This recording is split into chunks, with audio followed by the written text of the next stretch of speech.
আচ্ছা, আপনার বাড়ি? বাড়ি আমার এই মালাকার পাড়ায়। মালাকার পাড়া, তারপর নিমতলায়। নিমতলায়, ঠিক আছে। ফার্মের। তা এটা তো নিমতলার জমি, হ্যাঁ। তাই তো? এখানে তো আমরা যেটা দেখছি আপনার যে পুঁই শাক চাষ হয়েছে, হ্যাঁ, পুঁই শাকের মধ্যে আবার সে শসা হয়েছে, তাই তো? আরো বলছেন আপনি এখানে কাটোয়ার ডাটাও বুনেছেন। তা পুঁই শাকটা তো বেশটা কিছুটা হয়েছে, মনে হয় একটু সার ফারও কিছু দিয়েছেন? সব দেওয়া আছে, এখন একটু খুঁড়ে দিচ্ছে। খুঁড়ে দিয়ে জল দিলেই। হ্যাঁ, এইটা খুঁড়ে দেওয়া, জল দেওয়ার মানেটা কি, এই গাছের যে মাটিটা একটু বসে বসা হয়ে গেছে, তাই এটা দিলে কি এয়ারেশনটা হয়ে যাবে, হাওয়াটার মধ্যে ঢুকবে, গাছের শিকড় বাড়বে, আর এই গাছে একটু মোটামুটি 1 হাত লতা হলেই এটা তুলে বাজারে বিক্রি করে দেবে। তাহলে এই যে শশা গাছটা তখন জায়গা পেয়ে যাবে, জায়গা পেলে রিং করে তখন সার। হ্যাঁ, রিং করে সার দেবেন, তখন শশা গাছটা উঠে গেল।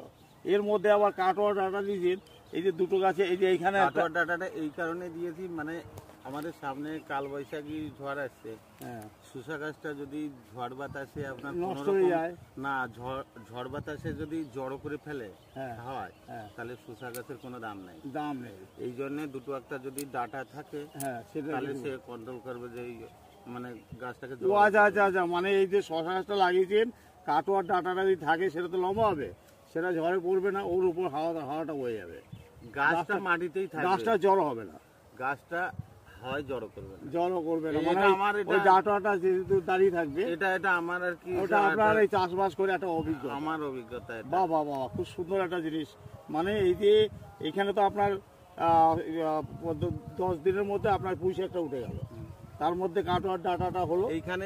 এবার কাটোয়ার ডাটাটা আপনি অনেক ঘন করে হবে, কিছুটা তুলে এই জায়গাটাই ছিল আমার মেন হচ্ছে গাজর। আচ্ছা আচ্ছা, গাজর ছিল তো, গাজরটা ভালো পয়সা হয়েছে, 17-18 টাকা 16 টাকা বিক্রি হয়েছে। আবার গরুর ধান পাতাটা খাবার, আচ্ছা আচ্ছা, পাতাটা খাবার দিয়ে তারপরে এই তো খুঁড়িয়ে মুড়ে গোবরে সার মার দিয়ে ইয়েটা পুঁই শাকটাও তো ভালো আছে। পুঁই শাকটা আরো ভালো হতো যদি আমি পেঁয়াজ আলু তোলার জন্য একটু দেরি হয়ে গেছে, এতক্ষণ তোলার সময় হয়ে যেত, ঠিক।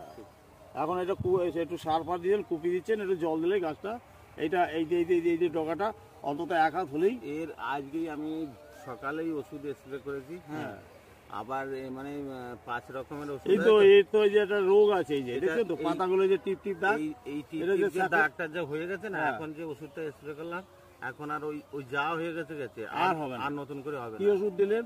আমি দিলাম হচ্ছে আপনার কার্বনডাজিম ম্যাঙ্গোজেব মিশ্রণ। না, আমি দিয়েছি হচ্ছে আপনার সার্ফ নাই, দামি ওষুধই দিয়েছি আপনার এই, আর এই রেজিমেন্ট গোল দিয়েছি। ও আচ্ছা আচ্ছা আচ্ছা, রেজিমেন্ট গোলটা দিলে পরে পাতাটা হাঁটিয়ে আছে, কপি কোনা যাবে। হ্যাঁ, আর হচ্ছে আপনার দিয়েছি